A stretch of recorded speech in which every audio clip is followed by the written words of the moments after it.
Hungary expects Russian oil supplies rerouted through Croatia to begin in March after Ukraine halted deliveries via the Soviet-era Druzhba pipeline. Crude will arrive by tanker at the Port of Omisalj before moving onward to Hungary and Slovakia, adding several days to transit but restoring flow stability. Budapest says the disruption stems from Ukraine's refusal to resume transit, not from any failure by Russian suppliers.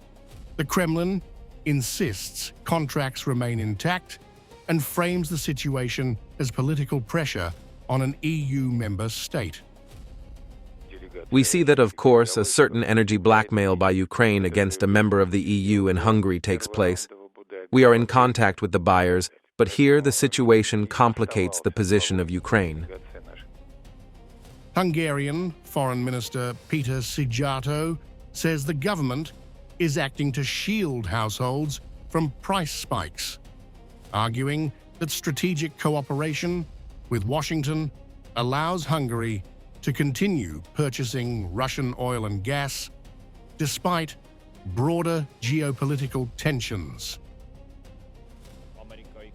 My colleague, U.S. Secretary of State Marco Rubio, decided that following the Munich Security Conference, he would also visit two Central European allies. Thus, he visited both Slovakia and Hungary.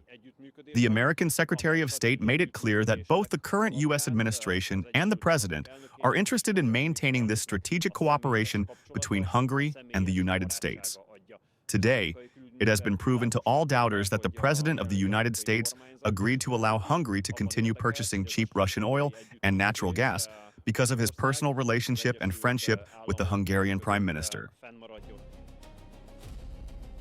At the same time, Hungary signed a landmark nuclear cooperation agreement during the visit of U.S. Secretary of State Marco Rubio, expanding civilian energy ties. American firms, including HALTED International and Westinghouse Electric Company, are expected to support fuel supply and spent fuel management, reinforcing Budapest's long-term energy strategy.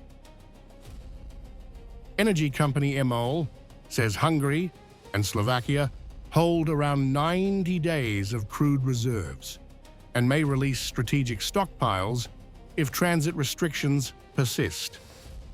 With maritime shipments set to begin in March, Budapest signals that Russian oil will continue to reach Central Europe, even if the route has changed.